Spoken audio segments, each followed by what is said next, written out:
Je pense que la mission des directions fiscales aujourd'hui inclut cette nouvelle dimension qui est la gestion du risque élargi au risque extra-financier, qui est le risque à la fois pénal avec la pénalisation de la fiscalité et le risque de réputation. Les nouvelles frontières fiscales, bonjour à toutes, bonjour à tous. C'est un nouveau numéro avec les amis de l'AMI Liaison pour se poser la question du futur de la fiscalité. Et aujourd'hui, on va aller dans un chemin qui est à la fois très à la mode et très surprenant pour les fiscalistes, puisqu'on va parler de fiscalité et de RSE. Valérie Descangossé, bonjour. Bonjour Stéphane, merci de m'avoir invité. Mais écoutez, c'est avec grand plaisir parce que chaque fois que je cherchais des fiscalistes pour parler développement durable, je me retrouvais un petit peu seul. Alors, trop content d'avoir une camarade de jeu, donc merci beaucoup d'être avec nous. Merci.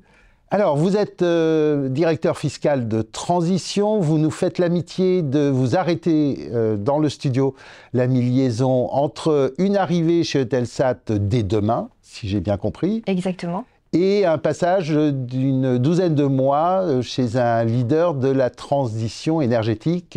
Oui, GreenYellow. GreenYellow.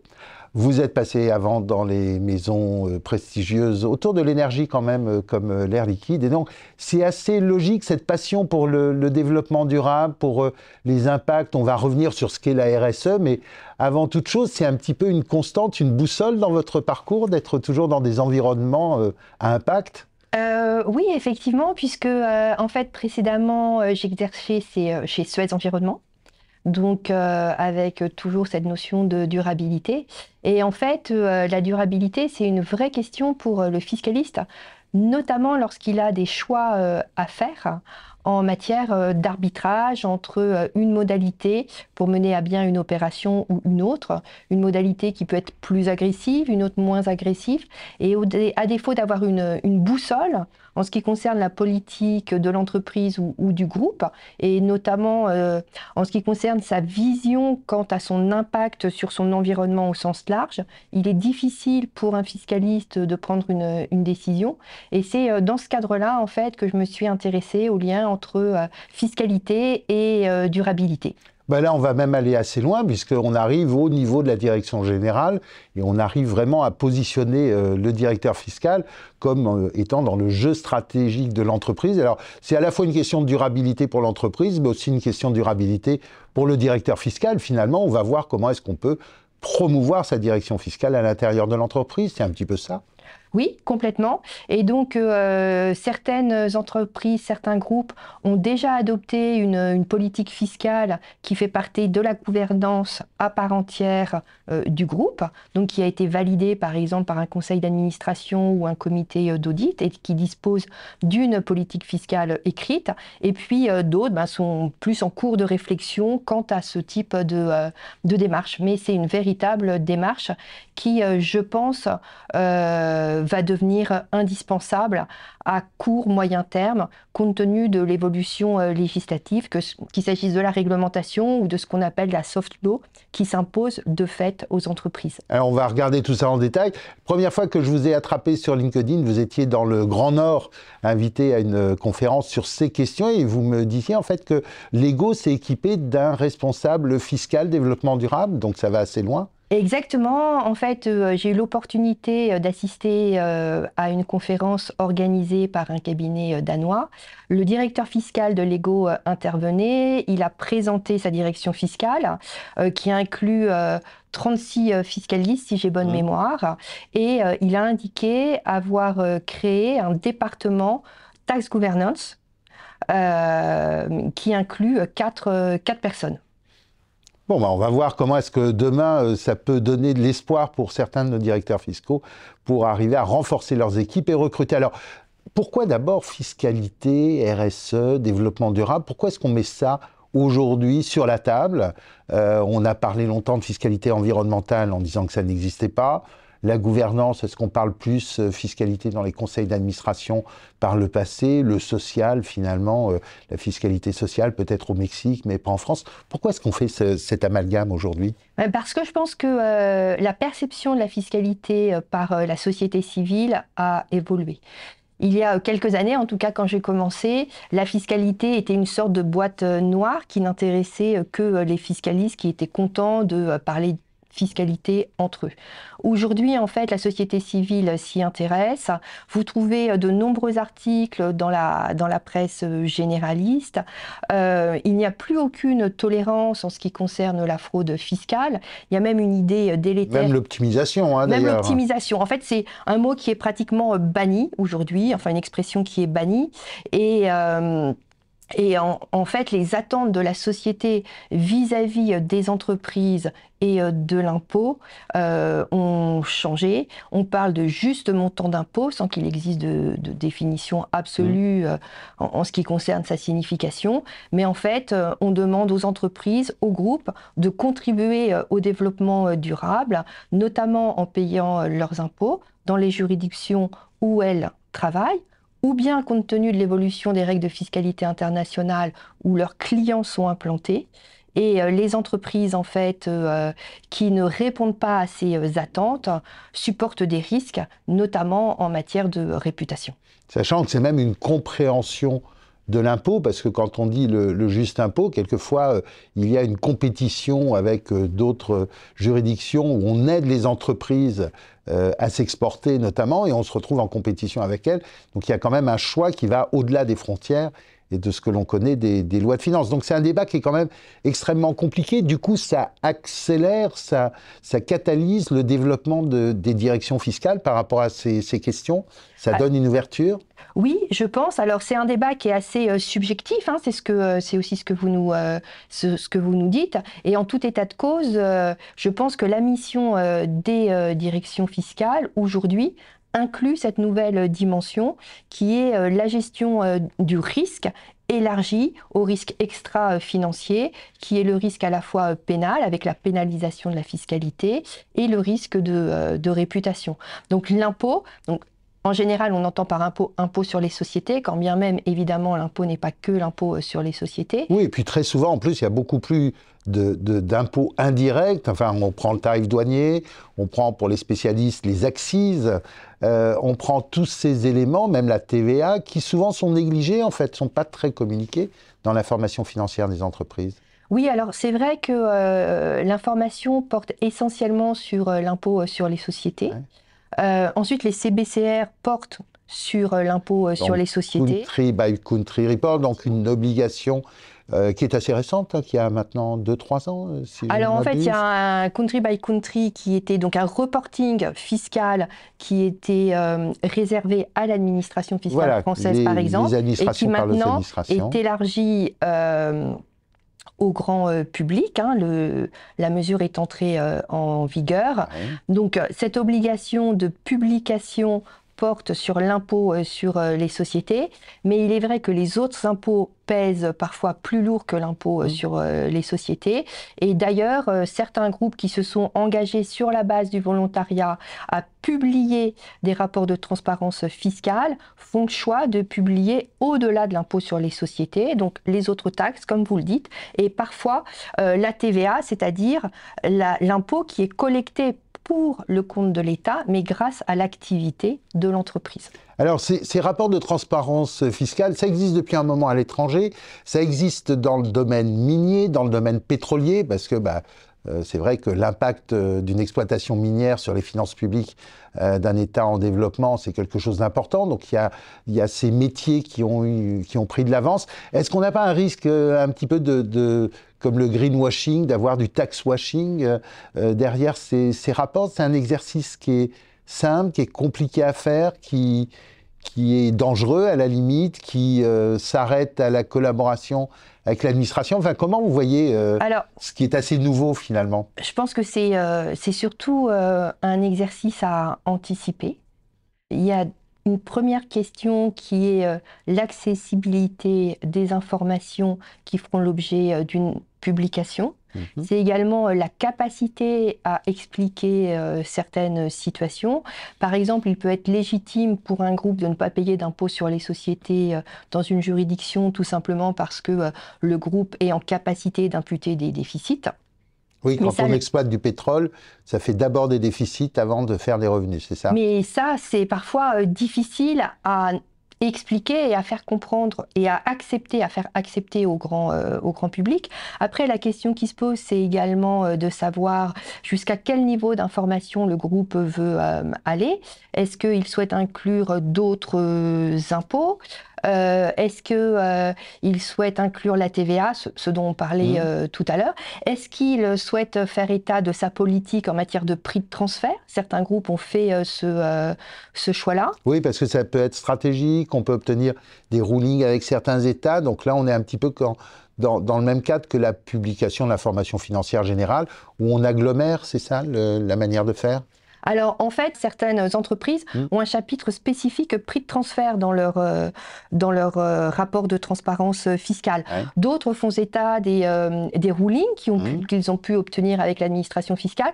Donc, vous voyez, en fait, ce rapport de transparence fiscale est à dimension variable en fonction du choix des groupes. Ouais, ça veut dire qu'on peut même partager ces actions de lobbying si on pense que c'est un élément important de transparence? Oui, complètement. Et un des pionniers en la matière a été le groupe Vodafone. Tout à fait, qui a été un des premiers à sortir son rapport et qui a eu des bagarres avec l'administration indienne notamment. Exactement, exactement. Et pour gérer en fait sa réputation après ces bagarres avec l'administration fiscale indienne, a choisi de publier un rapport de transparence fiscale qui a été étoffé au fil de l'eau.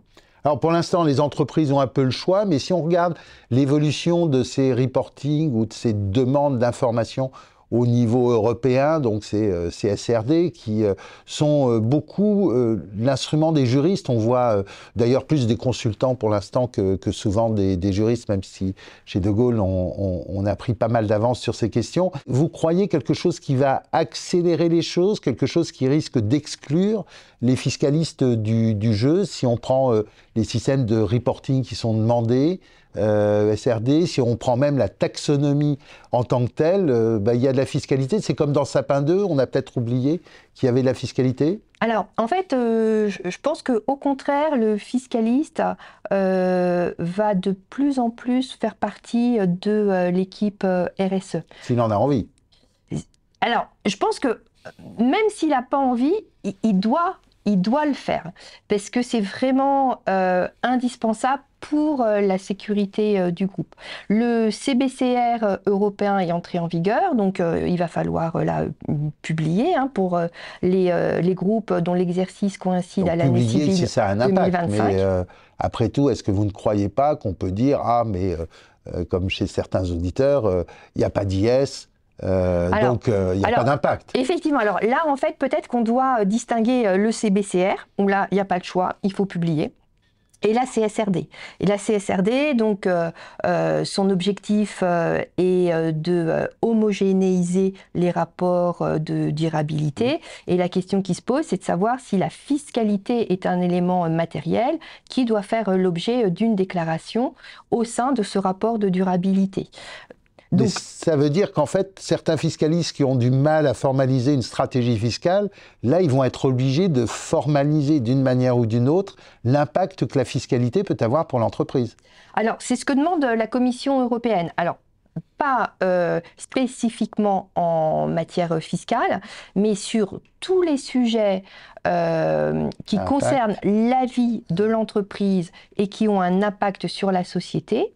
En général, les entreprises, en fait, doivent examiner ce sujet pour décider ou non de l'inclure dans le rapport de durabilité. Donc, effectivement, normalement, le fiscaliste, en amont, doit documenter la décision d'inclure ou pas l'impôt comme un élément matériel au sein du rapport de durabilité. Mais alors ça veut dire discussion avec le comité d'audit, ça veut dire communication avec le conseil d'administration. Vous êtes en train de partager un instrument magique qui va promouvoir les directions fiscales ?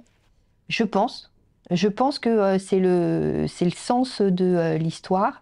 Si la CSRD est bien maintenue, puisqu'il y a des discussions pour savoir si elle est conservée à terme, adaptée, etc. Mais aujourd'hui, le fiscaliste, en fait, a vocation à être une partie prenante dans le cadre de la préparation du rapport de durabilité. Alors ça, c'est la vue extérieure des choses. Il y a aussi des dispositifs qui existent de collaboration avec l'administration, des systèmes de labels, je crois, qui peuvent aussi être utilisés par un directeur fiscal pour motiver sa direction générale. Oui, alors en fait, il existe un certain nombre d'outils pour montrer en fait aux tiers, aux parties prenantes qu'un groupe a adopté une fiscalité durable, responsable.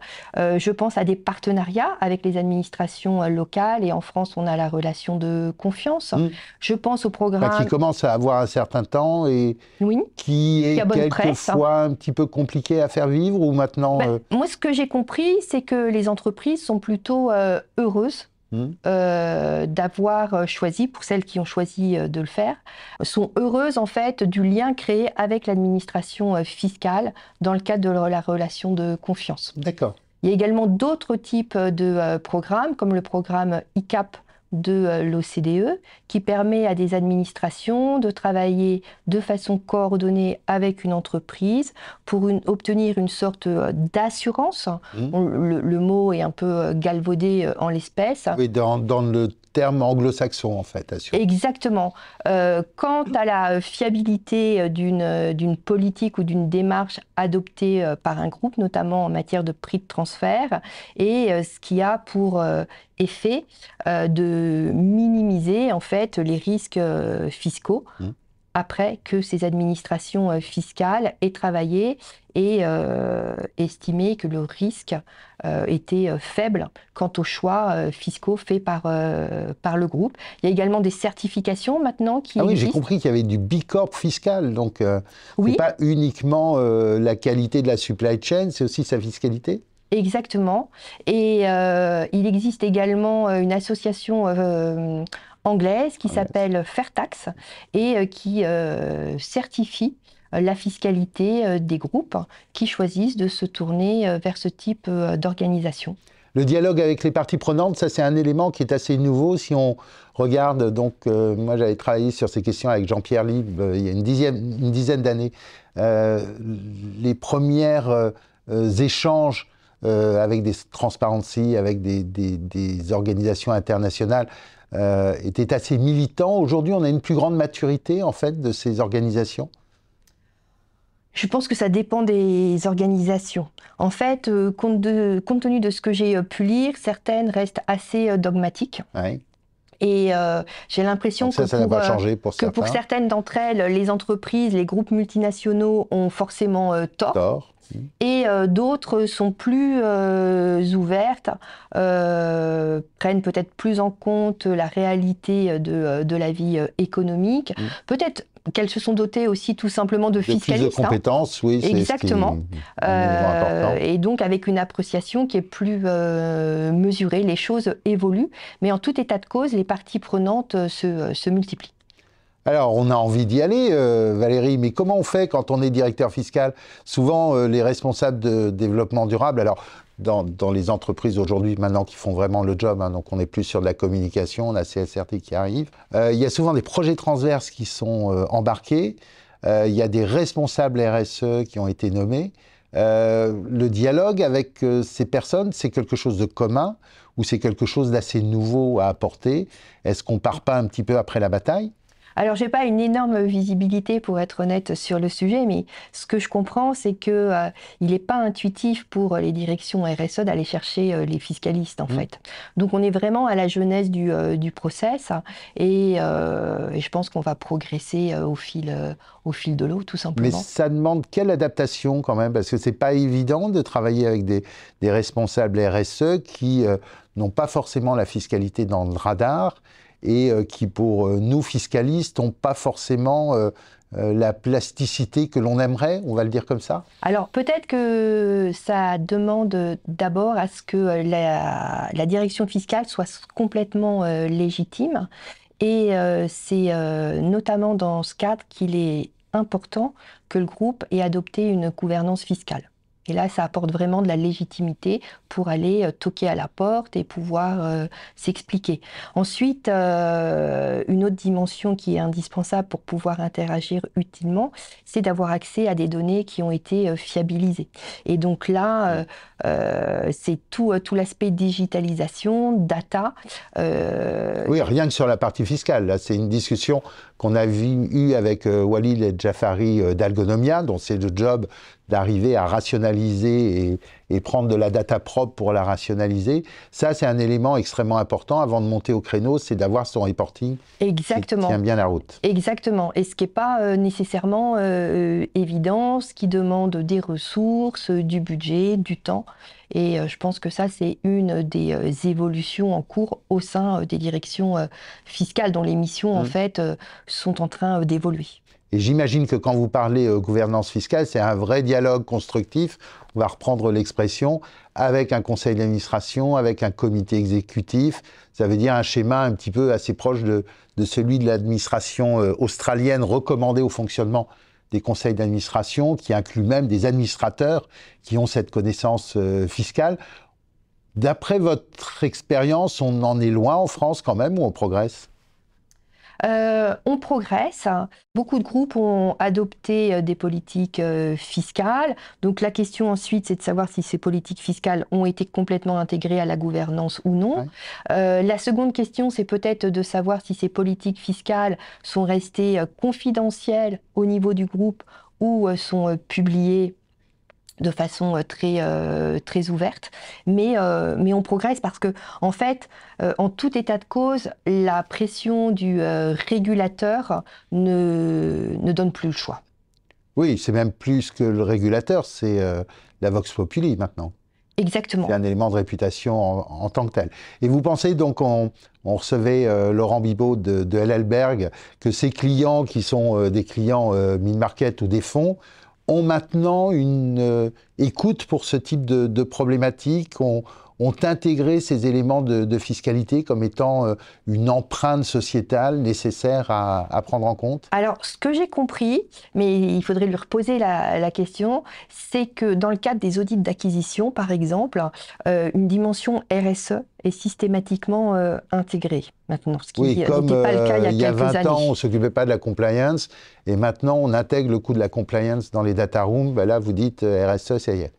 Exactement, et puis risque de réputation, risque pénal, hein, puisque la fiscalité se transmet de plus en plus au parquet national financier. Exactement, le risque pénal, il n'est plus complètement théorique, les amendes entraînent des transferts automatiques, et puis qui dit amende, qui dit risque pénal, dit risque de réputation, avec un impact, le cas échéant, sur les l'EBITDA. Hein.